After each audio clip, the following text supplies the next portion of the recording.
আসসালামু আলাইকুম রহমতুল্লাহ। আমের রাজধানী চাঁপাইনবাবগঞ্জবাসী কেমন আছেন আপনারা? ভাই বোনেরা সবাই ভালো আছেন? আলহামদুলিল্লাহ রব্বিল আলামিন ওয়াসসালাতু ওয়াসসালামু আলা রাসূলিহিল কারীম ওয়া আলা আলিহি ওয়া সাহবিহি ওয়া আহলি বাইতি আজমাইন। আজকের এই নির্বাচনী জনসভার সম্মানিত সভাপতি, সভা মঞ্চে বসা বাংলাদেশ জামাতে ইসলামী সহ 11 দলের সম্মানিত কেন্দ্রীয় এবং স্থানীয় নেতৃবৃন্দ, শহীদ পরিবারের গর্বিত সদস্যবৃন্দ, জুলাই যোদ্ধাবৃন্দ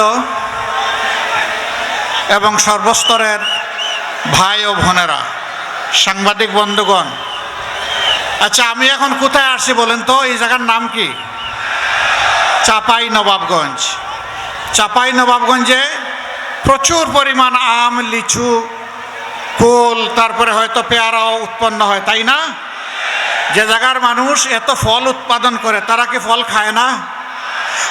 ফলের রস যারা খায় তাদের মনটা খুব ভালো থাকে, নরম থাকে, উর্বর থাকে এবং মানুষগুলা খুব মিষ্টি মিষ্টি হয়। তারা কিন্তু মেহমান যখন কথা বলে তখন আর কোনো কথা বলে না, চুপ করে শুনতে থাকে। সামনে যদি মিডিয়া দাঁড়ায় তাকে বলে না যে বসেন বসেন, বরঞ্চ যারা পিছন থেকে বসেন বসেন বলতেছেন তারা বসে যান। এখন জাস্ট নাও যারা বসতে এত সময় বলছেন যে বসেন, এরা বসে যান, এরা সব বসে যান, বসেন। আমি এখন দেখছি দাঁড়াই আছেন, বসেন, হ্যাঁ বসে যান, বসে যান, সবাই বসে যান, আর কথা বন্ধ করে। আলহামদুলিল্লাহ, জোহরের নামাজ আসন্ন। আল্লাহ তাআলার অশেষ শুকরিয়া, আজকে এখানে জনস্রোত নেমেছে। আপনারা হয়তো ভাবছেন শুধু চাঁপাইনবাবগঞ্জে এই জনস্রোত। আল্লাহর শুকরিয়া, আল্লাহু আকবার। তিস্তা পাড় থেকে শুরু করে সমুদ্রের পাড়, জাফলং থেকে সুন্দরবন, টেকনাফ থেকে তেঁতুলিয়া, সকল জায়গায় আজকে মুক্তির পক্ষে, ন্যায়ের পক্ষে, ইনসাফের পক্ষে, মানবিক বাংলাদেশের পক্ষে গণজোয়ার সৃষ্টি হয়েছে।